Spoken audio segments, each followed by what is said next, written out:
Saudara-saudari yang terkasih di dalam Tuhan, dalam mengenangkan peristiwa malam perjamuan terakhir,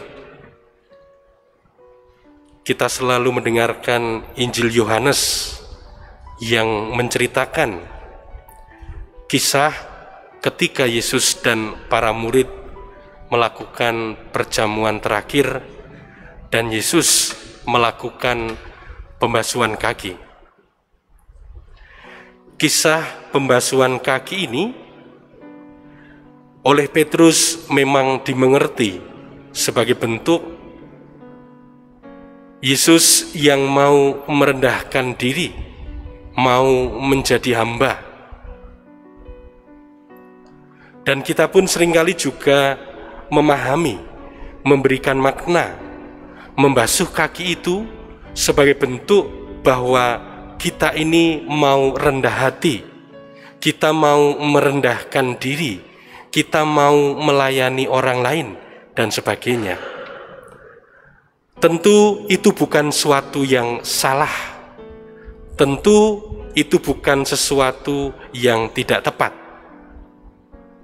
Hanya bisa jadi kita boleh melihat hal lain, apa yang dikehendaki oleh Yesus, apa yang mau dikatakan oleh Yesus dengan peristiwa pembasuhan kaki itu.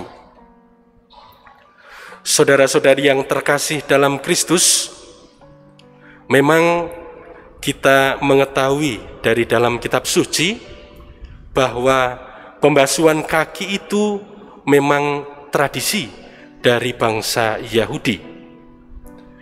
Dan pembasuhan kaki itu dilakukan sebelum suatu acara dilaksanakan, sebelum suatu perjamuan dilaksanakan.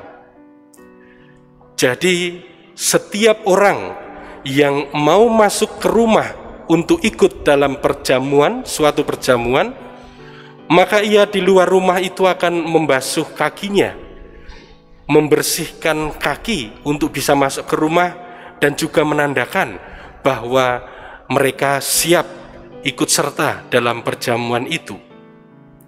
Hanya sekali lagi, biasanya mereka akan membasuh kakinya sendiri. Hanya kemudian ada orang-orang tertentu di mana tuan rumah akan meminta hambanya, akan meminta pelayannya untuk membersihkan kaki orang tersebut. Tamu kehormatan, tamu yang memang sungguh mendapat tempat istimewa akan mendapatkan perlakuan istimewa pula, bahwa ia kakinya akan dibasuhkan oleh pelayan itu. Ia tidak membasuh kakinya sendiri, tetapi dibersihkan oleh pelayan itu sebelum masuk ke ruang perjamuan. Itu yang biasa terjadi. Itu tradisi yang berjalan demikian itu di dalam kehidupan bangsa Yahudi. Tetapi kemudian Yohanes menceritakan tradisi itu di dalam konteks yang berbeda. Pembasuhan kaki itu dilakukan bukan sebelum perjamuan, tetapi justru Yohanes menceritakan pembasuhan kaki itu dilakukan di dalam acara perjamuan itu.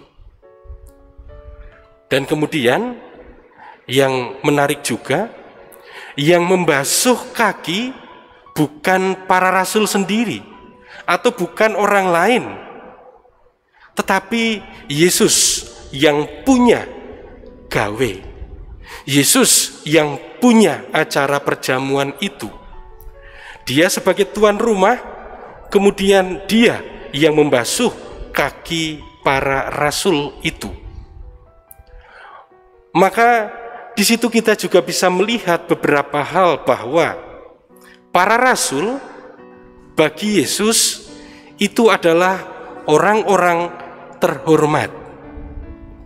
Para rasul bagi Yesus adalah orang-orang yang penting, sangat penting. Bahkan tadi dalam Injil Yohanes pun, Yohanes mengatakan, Yesus yang senantiasa mengasihi mereka dari awal sampai saat terakhir. Dan kisah perjamuan malam ini kita tahu adalah bagian dari malam terakhir atau hari-hari terakhir Yesus bersama dengan para muridnya. Dan untuk itulah ia sungguh kemudian menunjukkan cintanya itu kepada para murid. Yang mendasari adalah sebuah kesadaran bahwa Yesus menyadari dirinya berasal dari Allah. Ia diserai kuasa oleh Allah. Ia diserai kehidupan untuk diselamatkan oleh Allah. Maka kemudian ia melihat para murid itu sebagai juga bagian kehidupan yang diserahkan oleh Allah kepadanya. Maka ia sungguh melihat, ia sungguh menyadari, ia sungguh merasakan, ia sungguh menempatkan para murid itu menjadi orang yang sangat penting, orang yang sangat terhormat. Maka sekali lagi pembasuhan kaki itu kemudian mau menunjukkan bahwa Yesus begitu mencintai para murid. Yesus menempatkan para murid sebagai pribadi yang sangat penting. Jadi bukan hanya sekedar mau menunjukkan semangat kerendahan hati atau merendahkan diri, bukan hanya sekedar itu, tetapi Yesus mau membawa kesadaran ke yang lebih dalam bahwa para murid itu sangat berharga baginya. Dan pembasuhan itu dilakukan pada malam perjamuan. Dan kita tahu saudara-saudari yang terkasih dalam Kristus, dalam bacaan kedua tadi juga digambarkan bahwa pada malam perjamuan itu Yesus mengatakan, Yesus memberikan tubuh dan darahnya. Yesus memberikan hidupnya sendiri.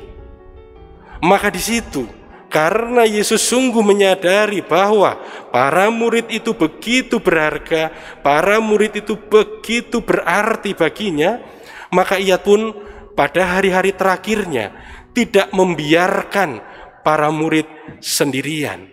Ia tidak meninggalkan para murid agar para murid juga dapat kembali kemana ia akan kembali, yaitu kepada Allah.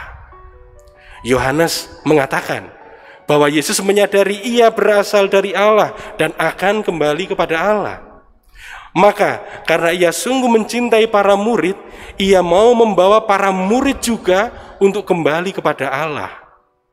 Tetapi untuk sampai kembali kepada Allah itu sekali lagi Yesus tanda kutip tidak akan bisa bersama dengan mereka terus-menerus. Maka ia kemudian menyerahkan dirinya, menyerahkan hidupnya.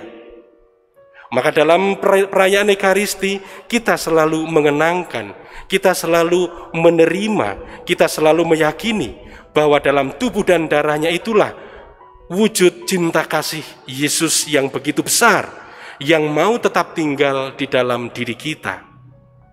Maka dengan memberikan dirinya melalui Ekaristi itu, dengan kata lain Yesus pun mau membagi hidupnya, mau membagi asal dan tujuan dirinya sendiri.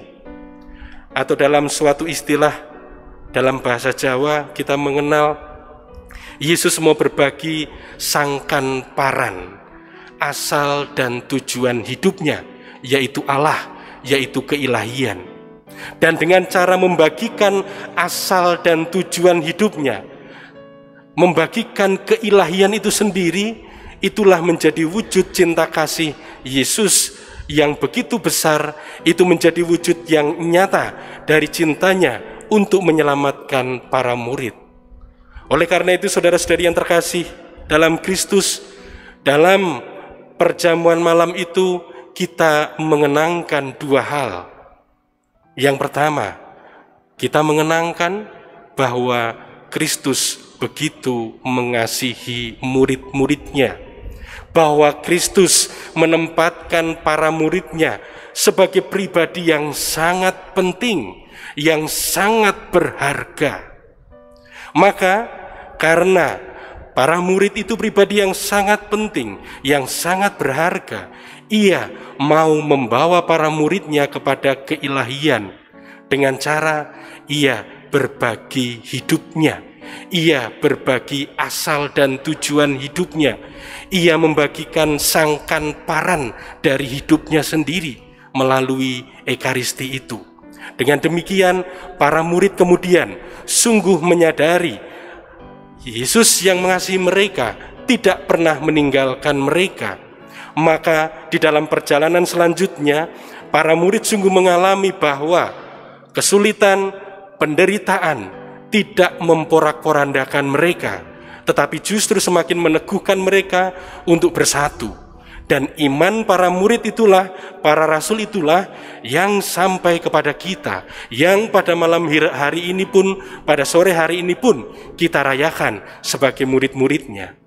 Maka semoga kita merayakan malam hari ini dalam sukacita iman, dalam suatu peneguhan akan harapan yang begitu besar bahwa Allah tetaplah mencintai kita, bahwa Allah tetaplah tidak akan pernah meninggalkan kita, bahwa Allah tetap senantiasa memberikan dirinya menjadi bekal hidup perjalanan kita melalui Ekaristi, bahwa Allah begitu menempatkan kita sebagai pribadi yang berharga.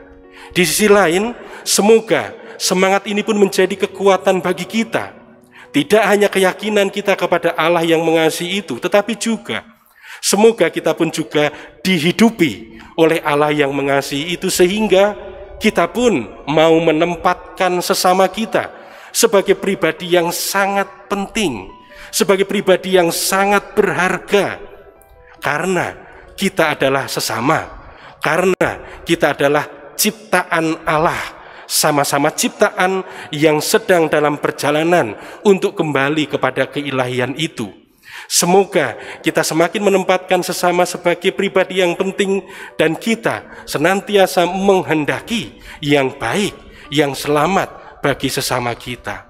Dengan merayakan ini pula, sekali lagi, semoga iman kita semakin diteguhkan bahwa kesulitan, penderitaan, dosa, atau apapun kekuatan kegelapan itu tetap ada dalam diri kita, tetap ada di dalam hidup kita. Bahwa kita manusia tidak sempurna, iya. Bahwa kita mudah jatuh dalam dosa, iya. Tetapi sekali lagi, bahwa perayaan ini tidak akan membuat bahwa setiap kesulitan, kekuatan kejahatan itu memporak-porandakan harapan kita.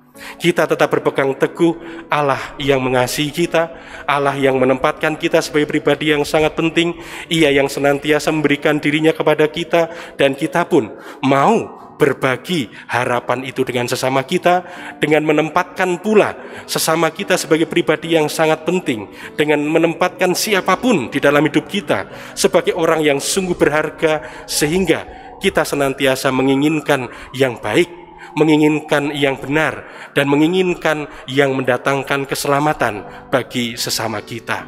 Tuhan memberkati kita.